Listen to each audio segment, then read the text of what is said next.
Bet the Board. What do you mean you don't bet? I mean, I don't bet. You know, I don't gamble. I don't. I never have, and I never will. Yeah, right. I'll bet you $20 I can get you gambling before the end of the day. You owe me 15 grand, pal. Pay him.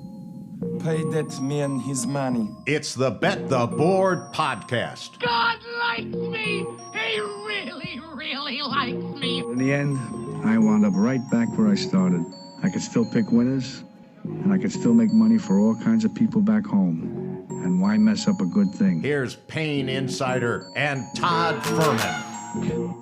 Welcome into the Bet the Board podcast, the intro music that never gets old, no matter how many of these episodes you knock out over the years. I'm your host, Todd Fuhrman, joined as always by my esteemed colleague and co-host on this fine program, the one, the only Payne Insider.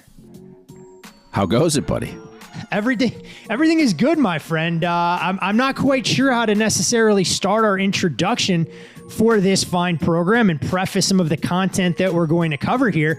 You're the man that's a little bit more eloquent with these type of things, so I feel like I should be giving you the floor and the opportunity. I appreciate you continuing to blow smoke up my ass as we reach nearly 800 episodes, but I would go with 761. I actually had to go back and look on our Apple stream to figure out exactly how many episodes we've done over the years. I'm good you said that you just had to go back and look, and you didn't give me the corporate response of like I was up all night counting them by hand.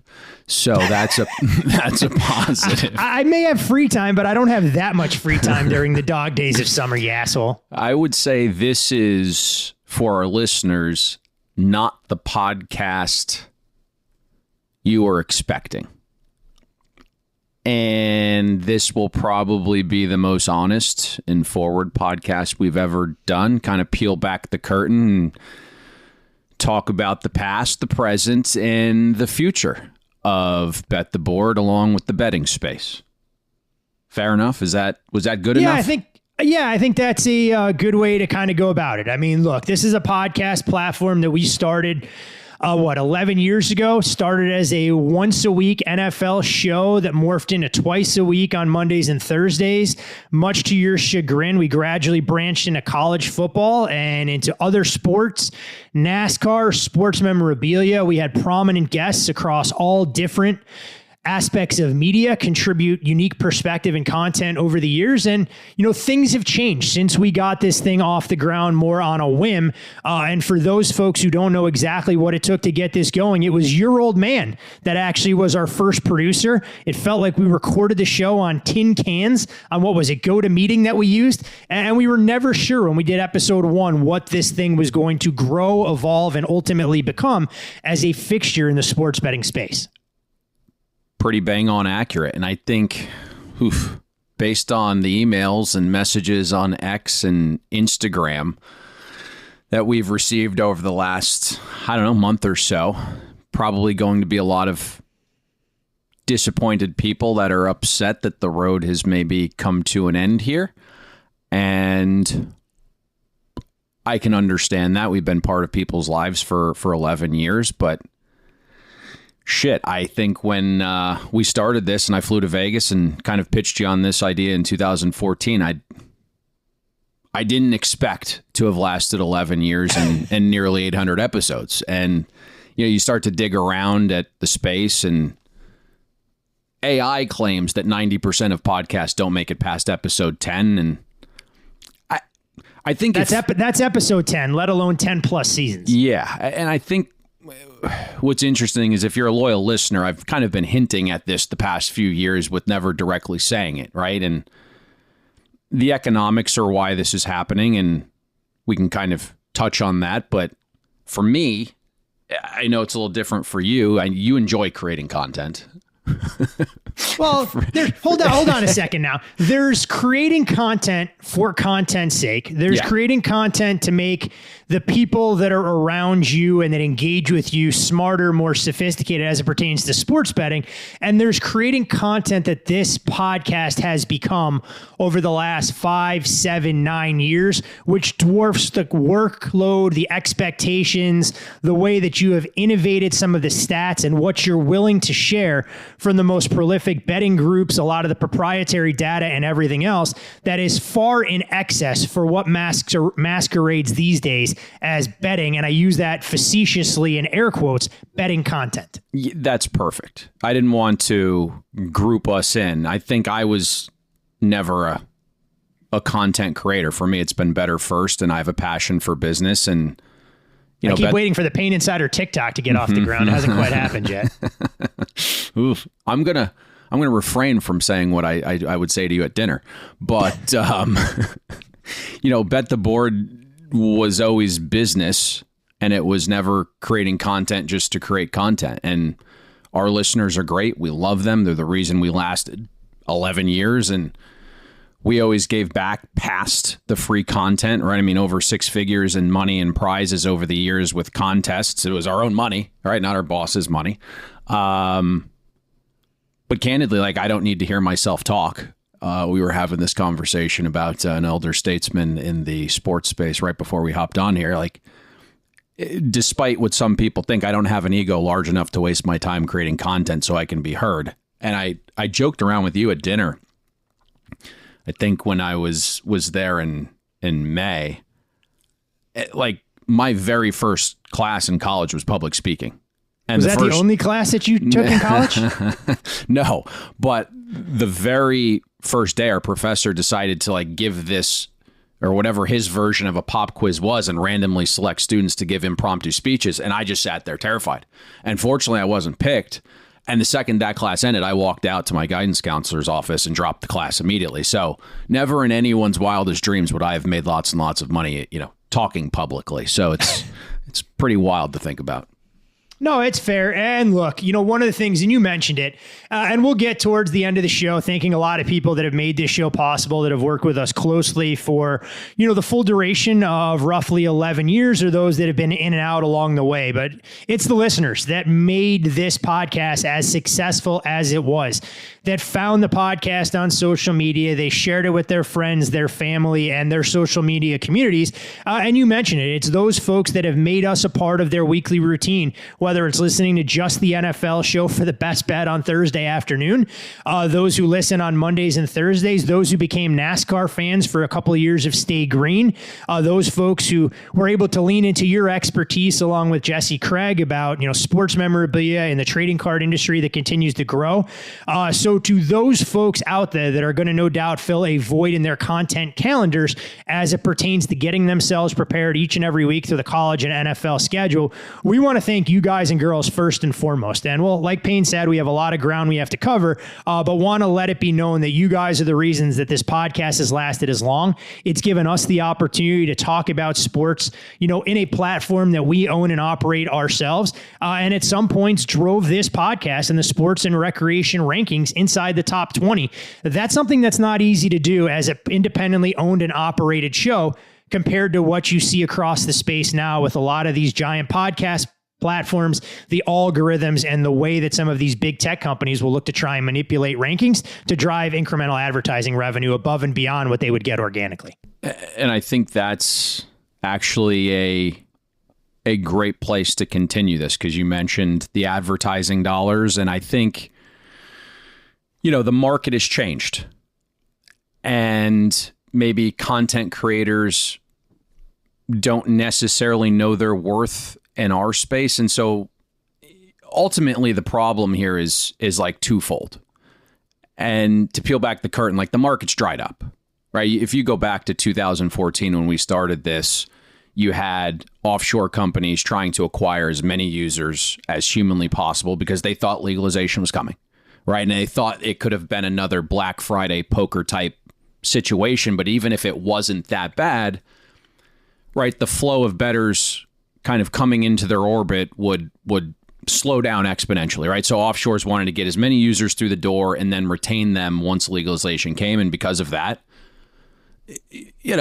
offshores were paying an absolute premium. And, we want to thank Dave Mason and Bet Online and those guys. And I think we can be open and honest now. It wasn't, just a podcast they were paying for, right? A lot of things behind the scenes, marketing wise, as well as, creative odds that you might not have known who was creating them. right? Who's going to be the next coach at Tennessee? Who's the next coach at Alabama, right? That was us creating those offerings behind the scenes. And then, our marketing and PR team pushed them out to every radio and TV producer and, every radio, TV and podcast host, sports writers. And that became content for their shows and platforms. And it kind of spread like wildfire. And then hell, Todd, it's out there, right? It's obvious. You were on FS1's Lock It In. It was really the first big gambling show of this era, and year one, every single graphic was presented by betonline.ag before legalization. So if we needed a topic to discuss on a slow news day, it was reaching out to Dave Mason and Adam Burns on their risk team. Hey guys, can you create this market? We're going to get you on linear TV one way or another. And sure enough, we had topics to discuss with cousins Sal, Clay, and Rachel on those days. Yeah. And so envision what an offshore is paying for something like that and how those companies paid, and think about what some of those currencies are worth a decade later. And then you had legalization come, right? And I think the interesting part there was just being savvy as a businessman. We knew exactly what DraftKings and FanDuel did to each other when fantasy sports launched, right? They were spending like drunken sailors to the point where they almost had to merge because the marketing fight was so bloody and brutal, it nearly caused dissolution of both of those companies. And so, we kind of said to ourselves, that's probably going to happen, but to a lesser degree, but it'd still be enormous when sports betting became legal. And sure enough, they fought for territory. They spent large sums of money. And then you even had other operators at the time not knowing where they stood. So you get a company like MGM initially wanting to compete with FanDuel and DraftKings. Current day, MGM knows they're the third or fourth dog at the bowl, and they're going to grow as the space grows as long as they can maintain that market share. But, we were with FanDuel the same time as Pat McAfee. He signed a $120 million deal. You can start to have an idea what even single-digit percentages of that looks like for us. And maybe the sloppy part of this conversation, because you don't want to call anybody out, but the second part of the equation is as books better understand where they sit within the pecking order and what their marketing spend should actually be, there's more content creators in the space now. So you have this equation where the dollars have shrunk and there's more mouths to feed. And don't get this confused. I'm not saying those creators are competition, especially relative to the type of quality information we produce. But when sports books don't care about content quality, then the quantity of content creators in the market does become competition, especially when they don't know their own market value. Earlier this year, Todd, we probably are going to kill me for mentioning this. There was a book that wanted to be in business with a bet the board entity, right? NASCAR. You guys recorded a pilot. They came back saying the content's too sharp. We don't want to advertise on that type of show, right? So it becomes very difficult to, maintain the dollars you're earning to produce this type of content. But getting back to the second part of the equation on why the market has changed, and I didn't think we were going to do this, but I think it makes sense. I genuinely don't like picking on anybody and it's low hanging fruit, but the first thing that comes to mind are some of the female content creators out there. And well, there's plenty of bad male content creators as absolutely. well. So. Absolutely. And listen, I think females deserve a place in the space if they're willing to put in the time and the work and the effort. Any human is. And you and I both saw this wave coming, right? In 2011,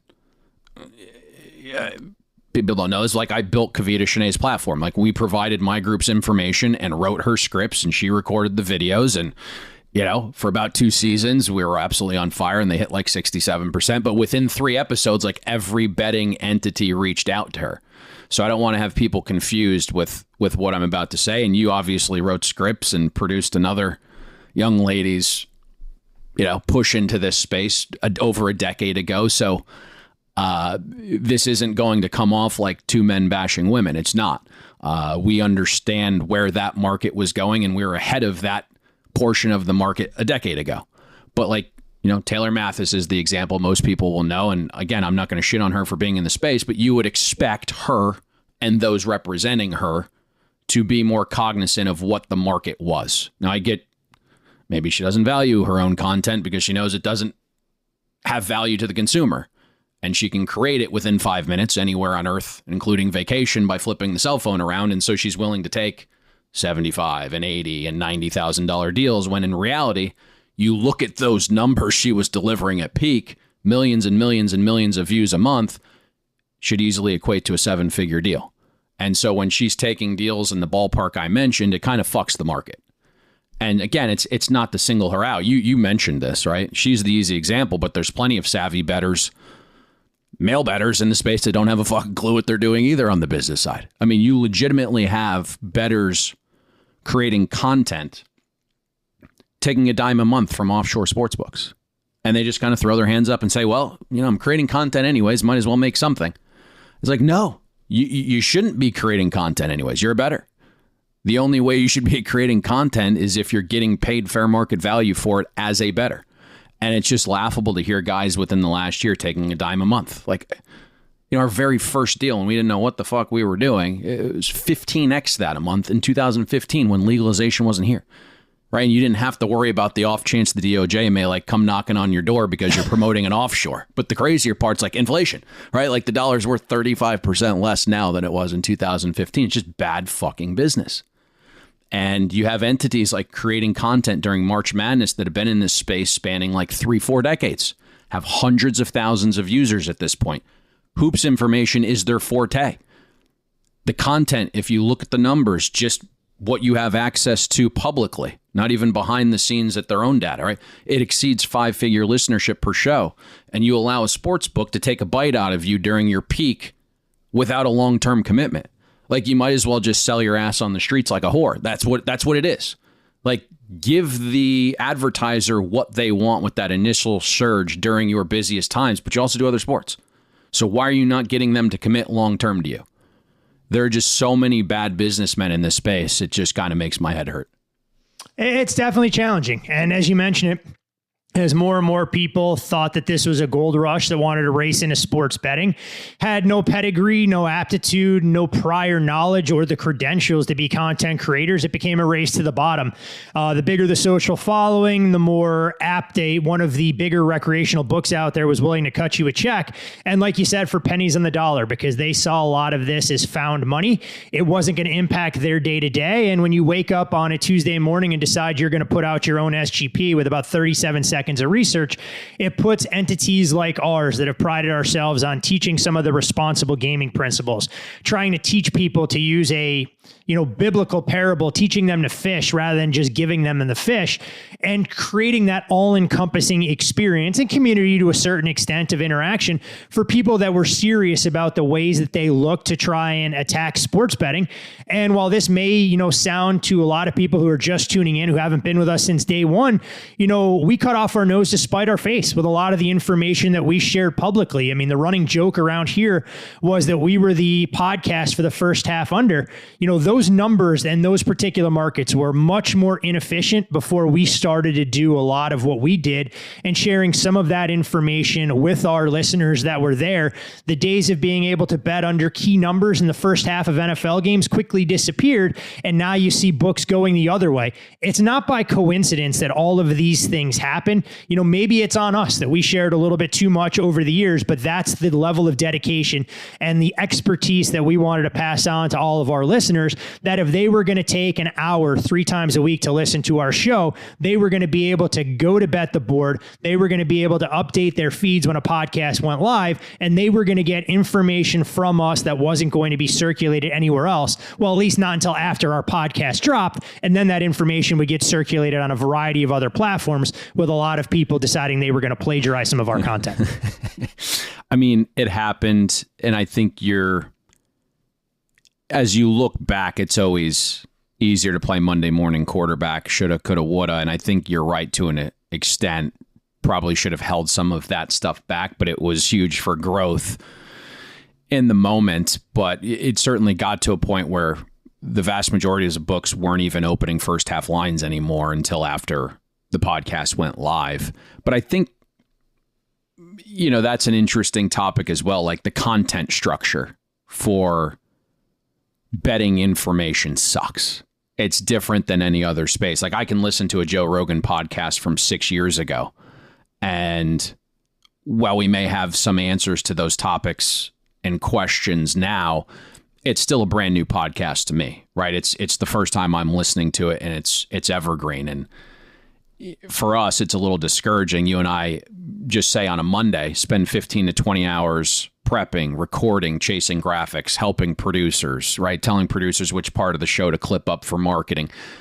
And the shelf life on a Monday Night Football episode is 8 hours, right? Nobody on earth is going back to listen to the 2022 NFL Week 14 show from Bet the Board. So you're kind of already up against it in terms of listenership per episode relative to podcasts and other sectors and even generic, sports podcasts. And you kind of hinted a little bit earlier, we just kind of put our heads down and kept cranking. And we lived inside the top 75 of the all sports shows in the world. And then at one point peaked into the top 20. There wasn't another show in our category that high.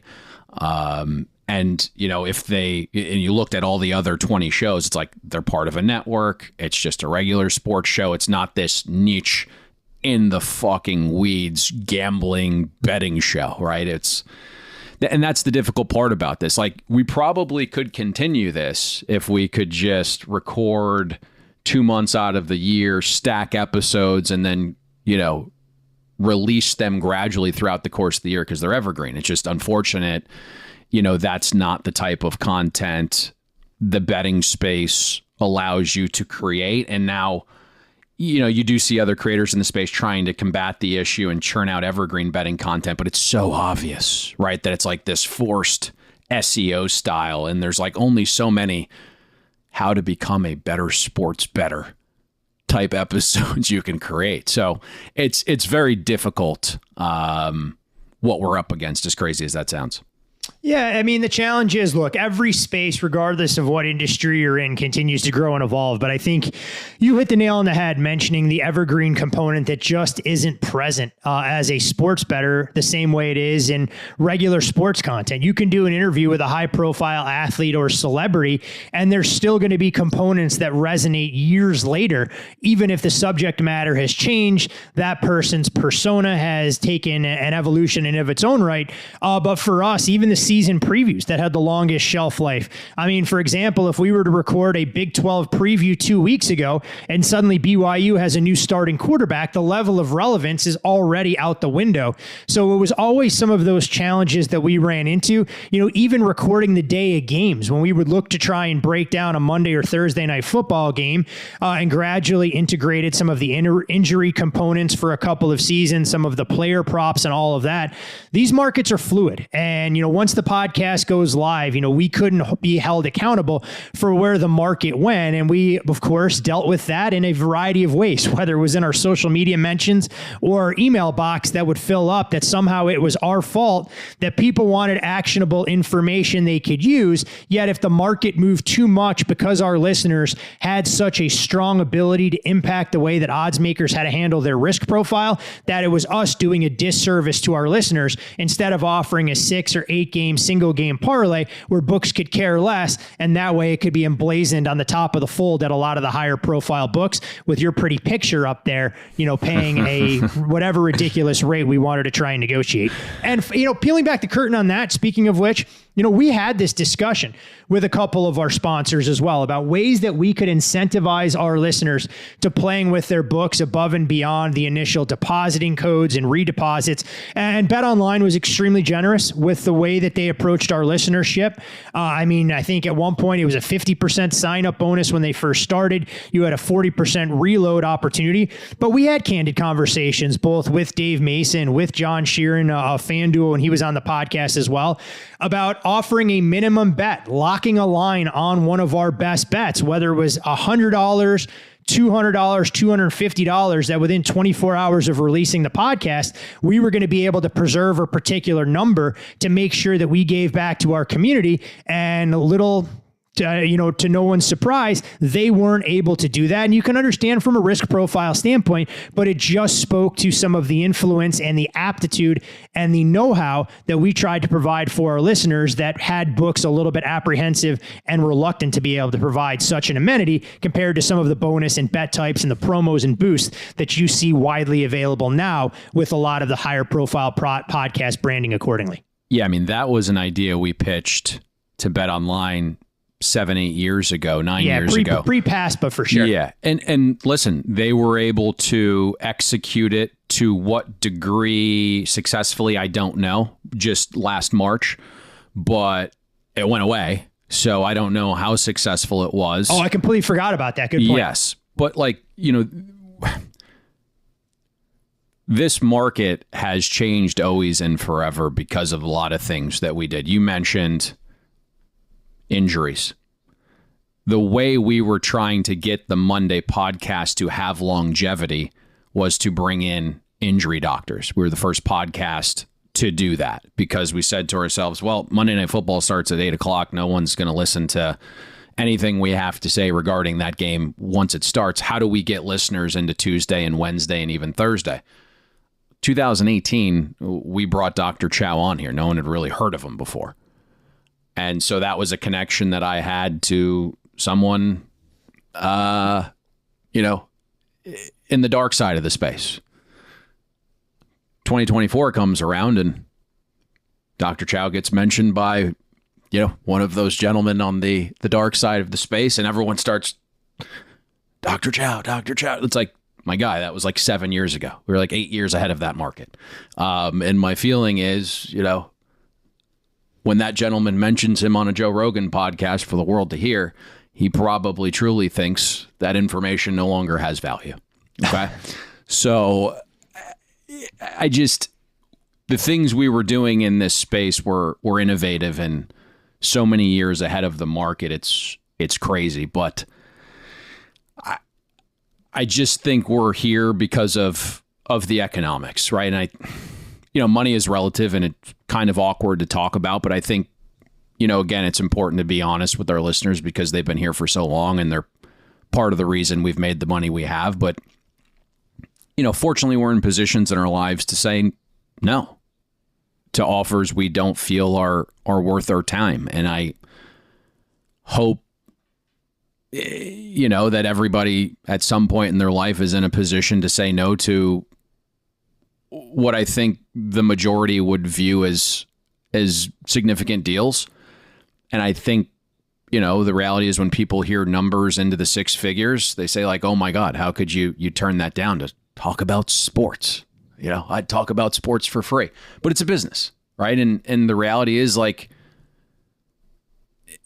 let's just say someone comes out of the woods and offers a very, very, and it's a very small deal of like $200,000. Like, what does that actually mean for a podcast, right? Like, what would that mean to me and you, right? And it's like agent takes 10%, you're down to 180, right? Then you have to pay the talent, right? You have to pay producers, graphics cost, marketing clips cost money, podcast hosting fee, right? We decided to be even nicer to you guys and take another 5 to 10 hours a week away from our lives to produce a free newsletter. And I was just looking this morning, the newsletter's gone 37 and 18 over 3 seasons, but it costs a monthly fee to send to 50,000 people. Right. So like all told, it's like $50,000 last year in annual operating expenses.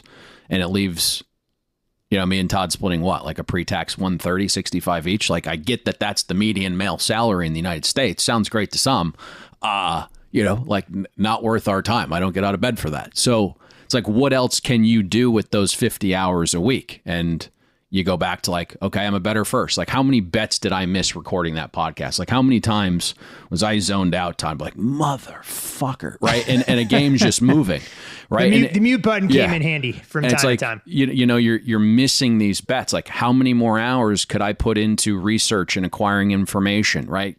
Can I start another business outside this space with some of those 50 hours that, can make exponentially more money? And the answer to all those questions is like, abso-fucking-lutely, right? And, there's probably a faction of the listenership that's a little bit salty listening to that and thinking like, was it all about the money? And we already hit on that. Like, no, but I don't know anybody that's willing to work 40 to 50 hours a week for free. And like, again, peel back the curtain, like last season, there were deals out there, well, for six figures that like, we didn't think that was Bet the Board's, going rate. We chose to decline. Well, and some of those deals would have required us to break from the brand that we were and force us to do things in the content space that we felt would have been disingenuous, not only to us and the brand, but more importantly, our listeners. Absolutely. And that's part of it. But we also didn't want to fuck up our market price moving forward. And at the same time, we were looking out for the rest of the space, because if we take a discounted rate, everyone else has to fall in line below us, right? And we'd be fucking the market. So we did last season for free and not only paid everyone, but gave the talent on our network raises without them ever asking.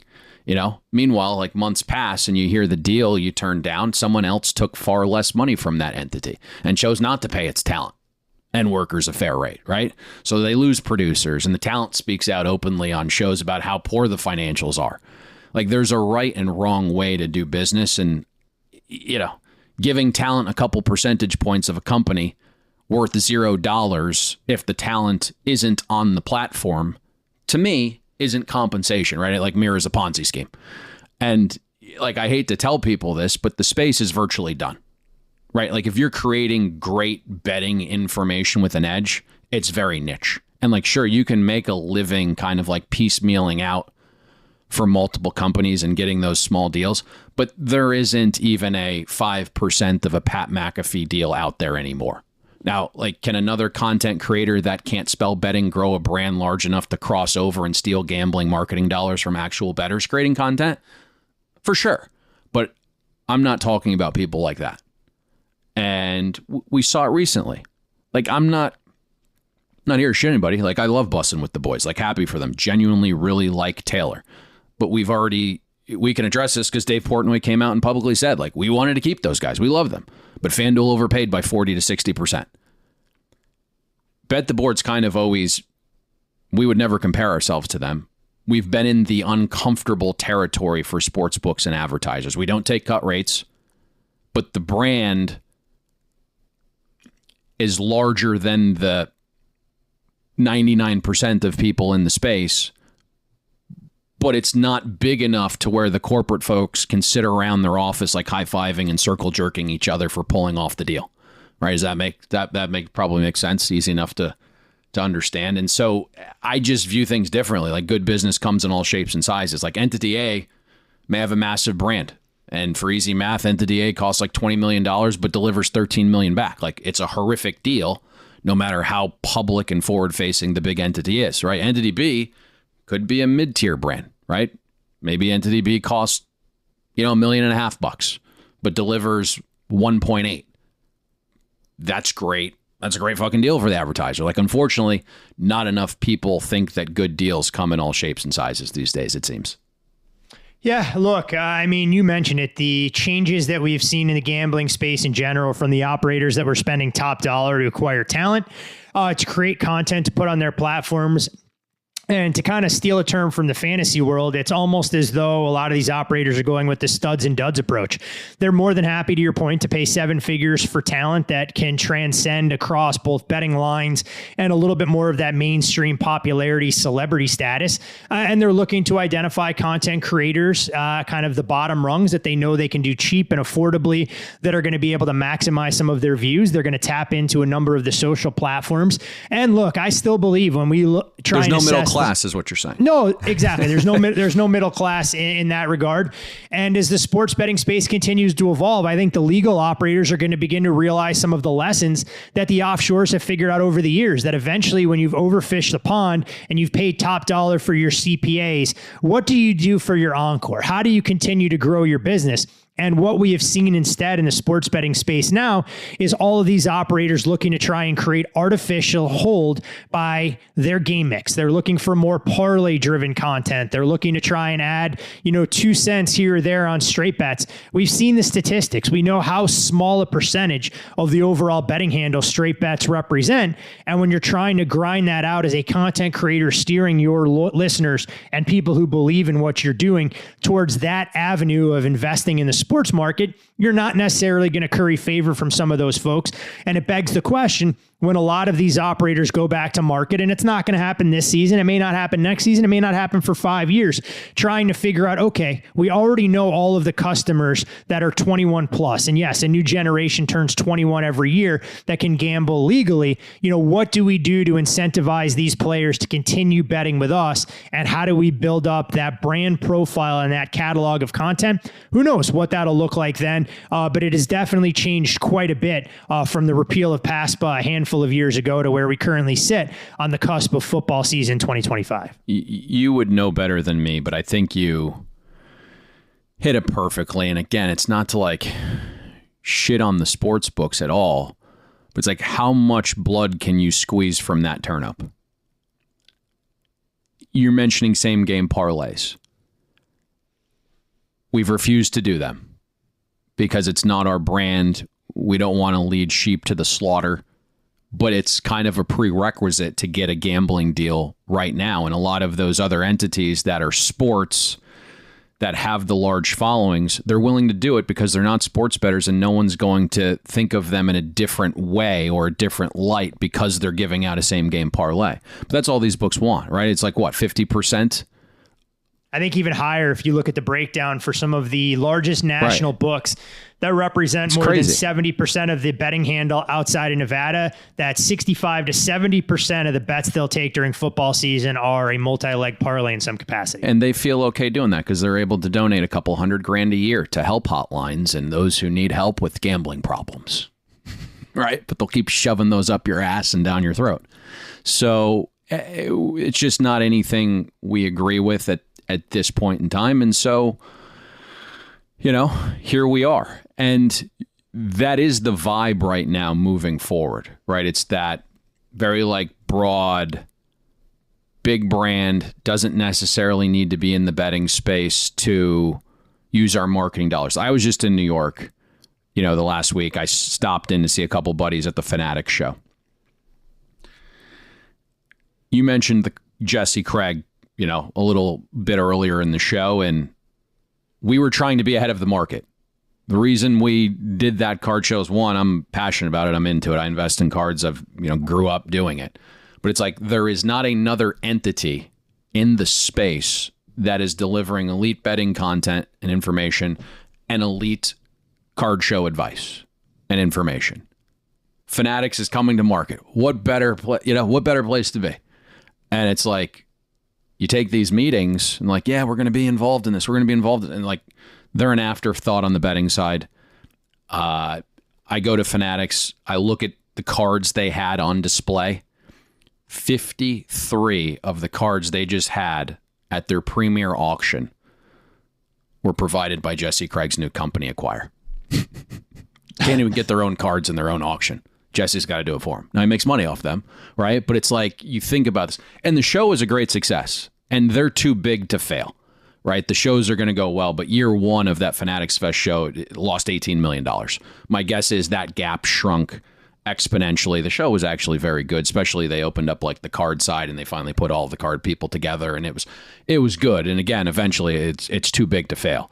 It's going to take over probably for the National at some point down the line. But it's they've acquired sports betting, and I'm very good at it. They make FanDuel look like Pinnacle in their heyday. So you just start to look at these things. It's how are they surviving? And again, it's too big to fail. But when you look at Fanatics, it's not great on the card auction side. It's not great on the betting side, unfortunately. Yeah, look, I think it's every industry that goes through consolidation in some capacity, and you have to imagine sports betting may encounter that sooner rather than later, as well, as they try and figure out when everyone is moving one direction, you're trying to gain market share on some of your competition, and you're unwilling to change your risk management philosophy. It's a little bit head-scratching, to say the least. But, like we've always said, some of the more sophisticated bookmakers have turned into bettors, and more people are going to the other side of the counter. But when you look at the way the landscape sets up here, late June 2025, sports betting is much more challenging, even if you have the most decisive edge to earn a living, than what it would have been when we started this podcast 11 years ago, where a lot of these books would actually take a bet pre-consolidation as well. Oof, you're trying to take me down that road, huh?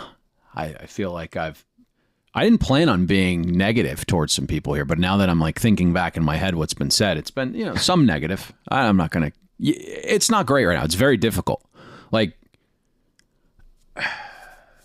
the offshore territory hopefully comes back a little bit better than it's been. The local stuff is very difficult right now, more difficult than ever. You got to,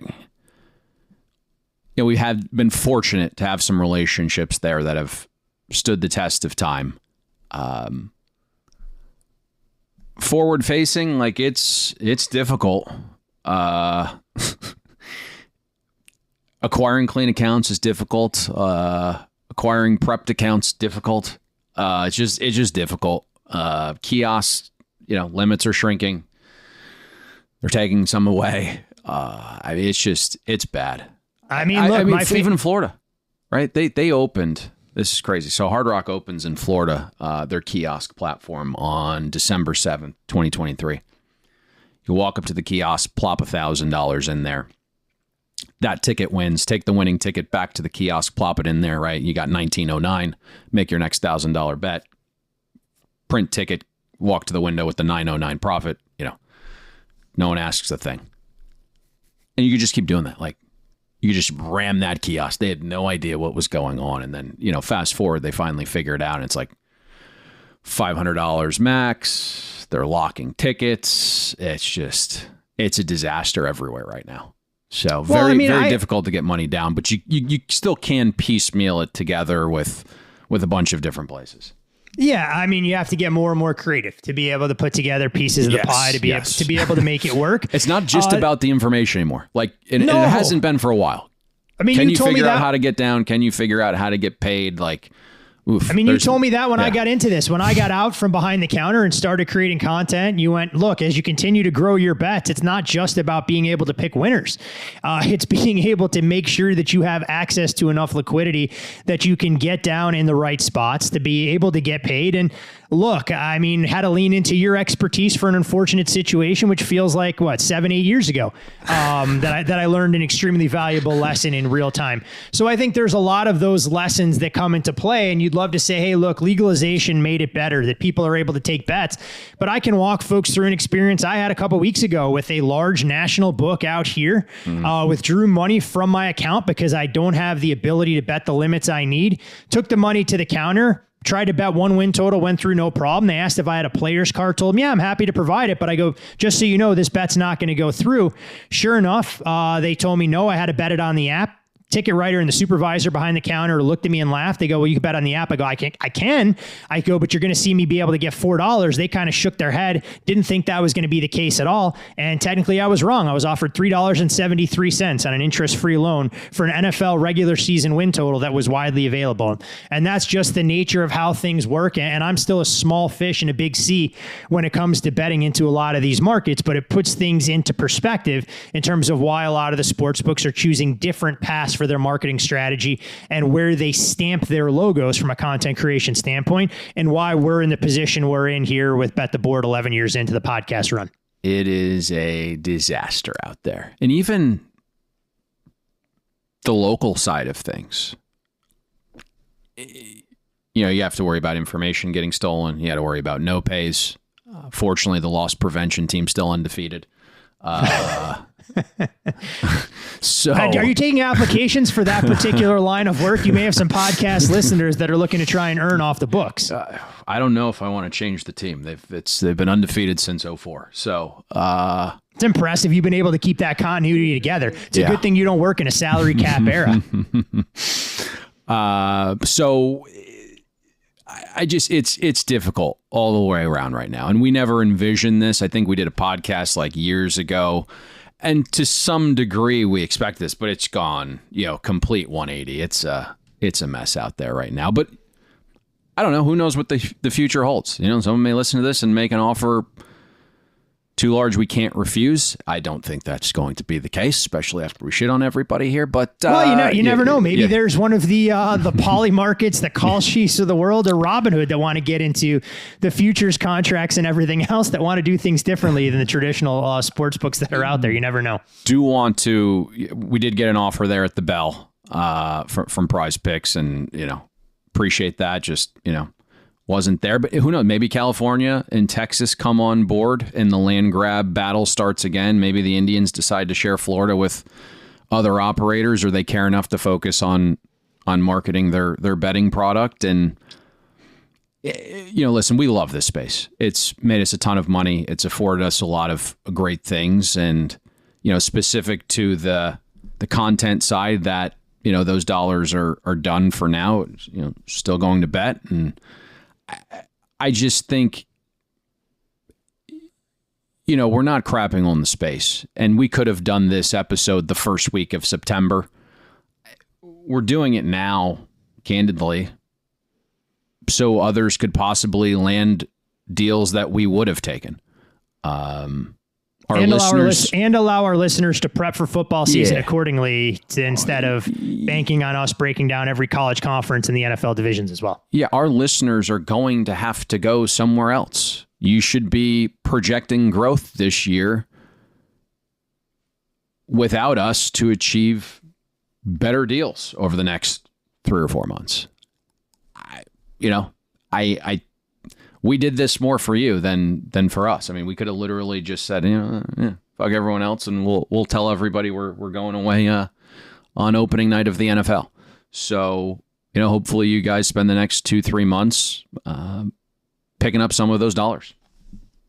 Yeah, look, the space is continuing to change. There'll be new faces that take on additional prominence. And if there's one thing that we can impart on all of our listeners, we want all of you guys and girls that have tuned into the show, whether it's for 1 season, 5 seasons, or since day one when we launched this thing, to be able to see through the noise and know who's actually creating content that provides value, who's regurgitating that of others, and just make smarter, more informed decisions with your wallets. We know that a lot of people, treat sports betting as a form of recreation, as they should. And the longer that you can keep that money in play, more so than redepositing 3 weeks into the NFL or college football season, that's how we know we've done our job, and want everybody to be smarter, slightly more sophisticated with their approach, and do things that we know are tried and true methods over time to keep you in the game a little bit longer than others. But before I get into some of my, kind of closing remarks, Payne, I wasn't sure if there was anything else that you wanted to share with the listeners. I know we've kind of freewheeled on this, and it might be the first podcast that we've done since our inaugural episode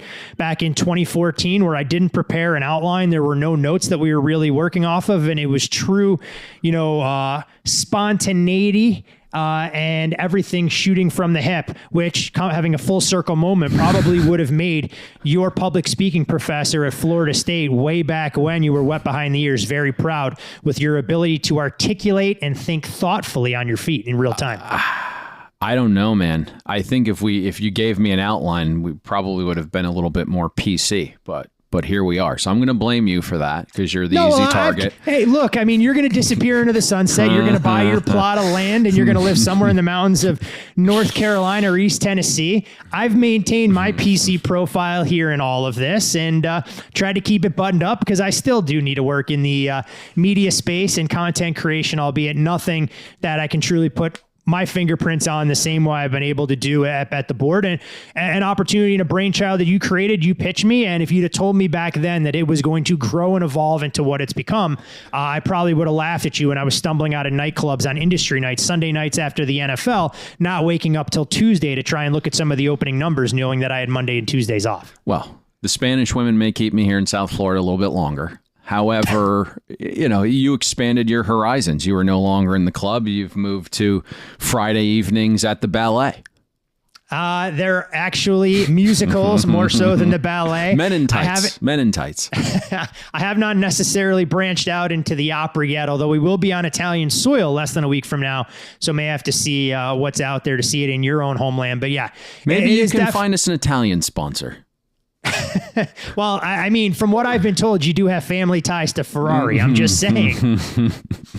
I'm just saying, without saying, that they do have a prominent place in motorsports. That if they want to get into the F1 or maybe even NASCAR someday, we are more than happy to take a paycheck from them. But yeah.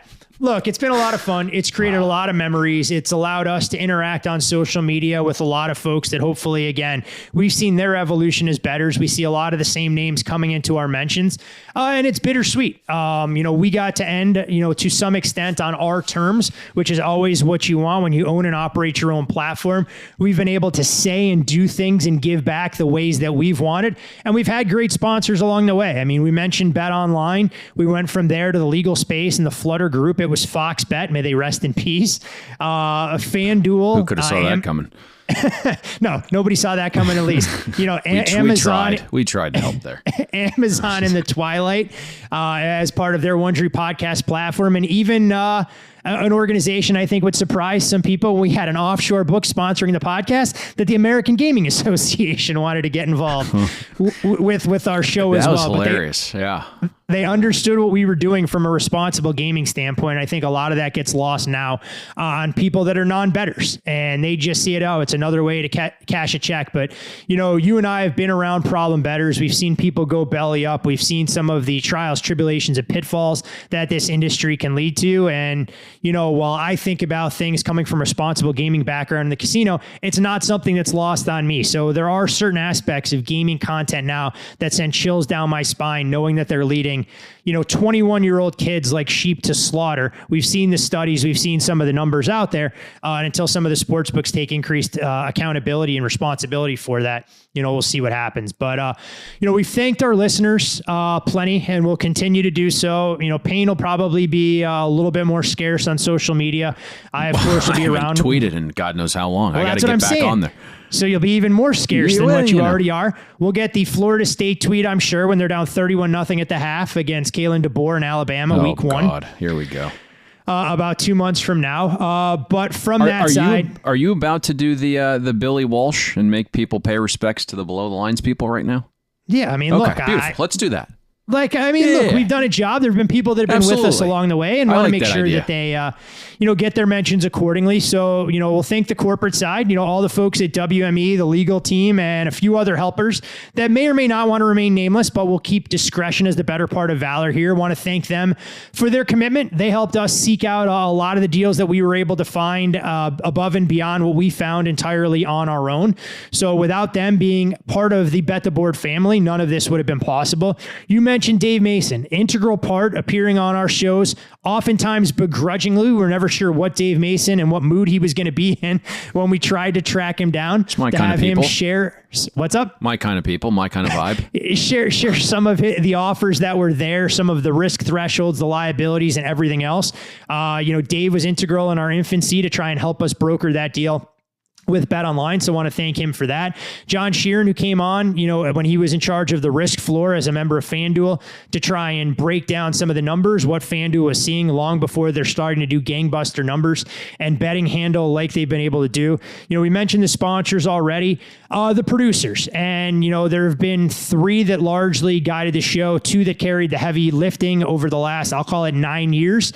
And I'm not sure, again, if those guys want to be called out, so never want to divulge anybody's names, but couldn't do this without you guys. So from the bottom of our hearts for Payne and me, want to thank you guys for all the heavy lifting, dealing with the surliness and some of the frustrations that both of us had throughout the course of football season, the technical snafus, moving things on feeds and everything else that comes along with creating a podcast that really became a behemoth across multimedia. Thank you guys so much. Our analysts, and, one guy that really took this podcast to the next stratosphere, who we debated having on today, but didn't feel it necessarily needed to be done that way. Brad Powers, who has moved on to greener pastures, both figuratively and literally, out of the desert into the Midwest, where I think he feels a little bit more at home. Brad's expertise in and around the college football space. Brad still does plenty of content, but he allowed us to take our college shows to the next level. And, we talk about, acquiring 5 stars and the blue chip ratio and all that. Payne, when you had that as your brainchild, that was one of the things that took us to the next level for college. So applaud your foresight to take one of the preeminent college football handicappers and really round out our portfolio there. I was on mute. I didn't know you were going to be giving me praise. Oh, okay. Yes, Brad, no, Brad. Listen, I speak to Brad as a friend, so we speak pretty frequently. Helping him kind of behind the scenes negotiate some of those deals he currently has going, and so listen, Brad's price just went up. If you want to listen to Brad for college football, it's not going to be here. You're going to have to go to a different platform, and so those platforms should be paying Brad more than what they were a season ago. So hopefully that's how that unfolds, and I think it was a great relationship for both sides, and we're going to be buddies for a lifetime at this point. So we got to figure out the annual trip this year. Yeah, we'll have to work on some of the specifics to be able to make that happen. We mentioned Jesse Craig a little bit earlier. Jesse, who I actually knew before you, but never who I never created content with. I mean, you guys did a phenomenal job with the Cardboard Chat podcast. I know there were a lot of folks that weren't that familiar with that particular world who saw it as kind of a look behind the curtain and perspective for guys who deal in the higher end of the market. I found it fascinating myself as well, since I don't know that aspect of the trade nearly as well as you two. So Jesse, thanks for that. Chris Wormy, who I continue to work with, of course, and we did a NASCAR breakdown leading into the in-season tournament as well. You think I could get a fucking matchup sent to me? Is that possible? We haven't bet them. We haven't bet them. Jesus criminal.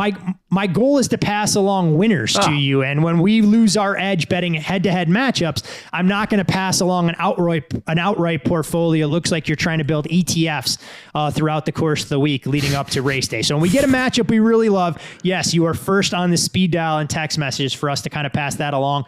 But to Chris... 4 score and 7 years ago. Yeah, to Chris, who we did a lot of NASCAR content with, and the 1 year relationship we had, with a major sport itself, which was a landmark opportunity for us with NASCAR. Wish that would have persisted, but again, people want to listen to why that relationship fell apart. They can go back and listen to that particular podcast. And of course, Billy, who wrote articles on our website for years and years, gradually branched out so people could hear his voice.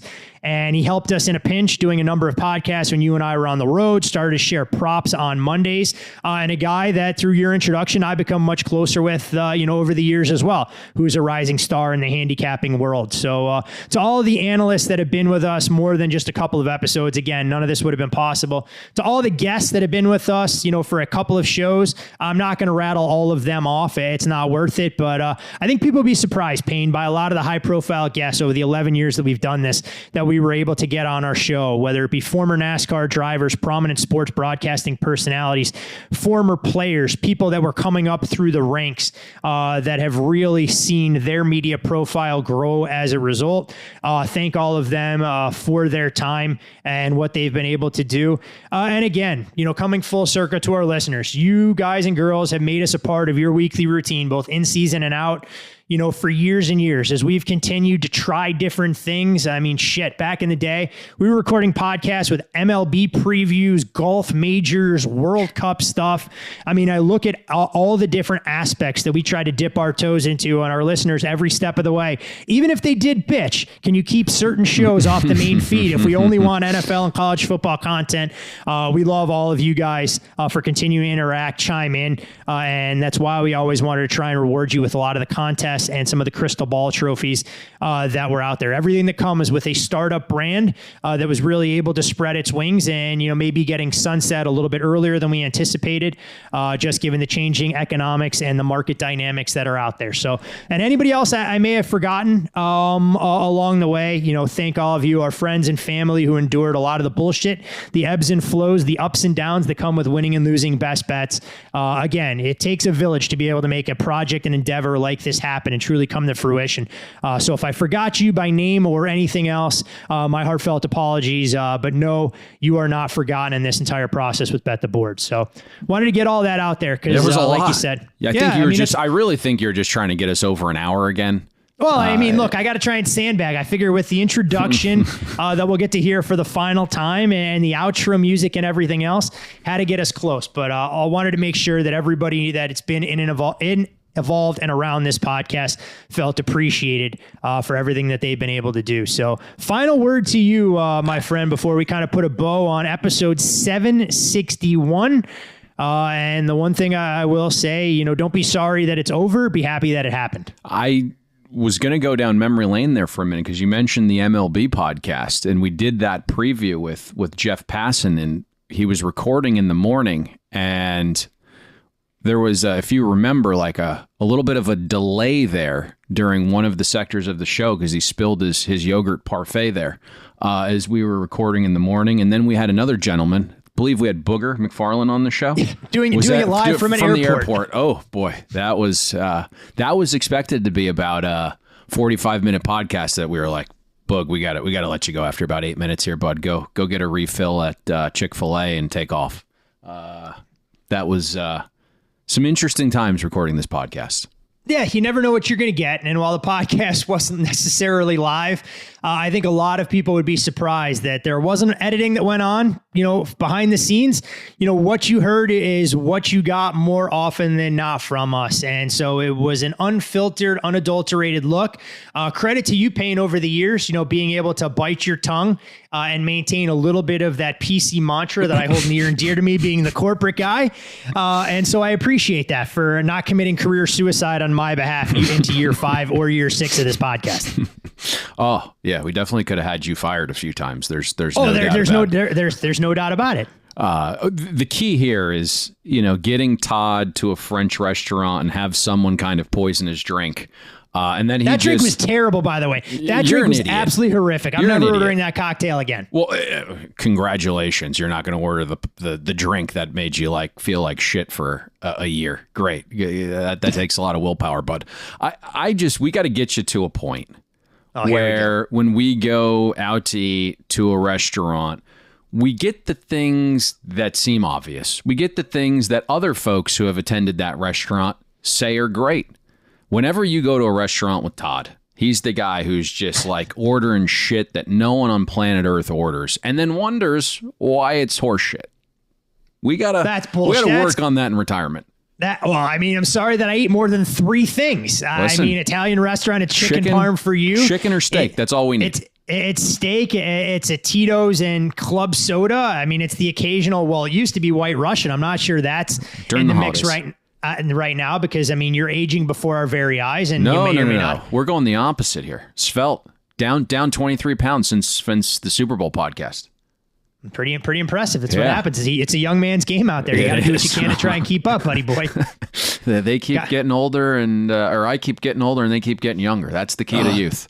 Best Matthew McConaughey line that there was from Dazed and Confused. But from us to all of you guys, thanks for everything that you guys have given us over the years, the opportunity to continue to explore, our passions. But when a business isn't profitable or create, the kind of economic upside that we're looking for, sometimes you have to pivot. And that's kind of the crossroads what we're at for Bet the Board. But we'll be around. Always happy to try and talk games in any capacity. Let it be known, by the way, on the way out that I did try and convince Payne it was a great idea for us to break down the Minkah Fitzpatrick for Jalen Ramsey trade. He said, nope, no football talk on the final podcast. We need to make it about something else.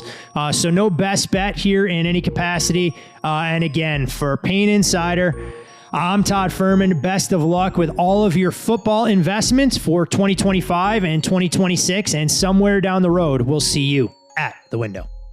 We hope you enjoyed listening to this episode of Bet the Board. Make sure you follow Todd and Payne on X. Todd is at Todd Fuhrman. That's TODDFUHRMAN. And Payne is at Payne Insider. That's PAYNEINSIDER. Don't forget, our weekly newsletter comes with an additional best bet. Have that delivered to your inbox by clicking the link atop the podcast show notes. And most importantly, subscribe and download Bet the Board.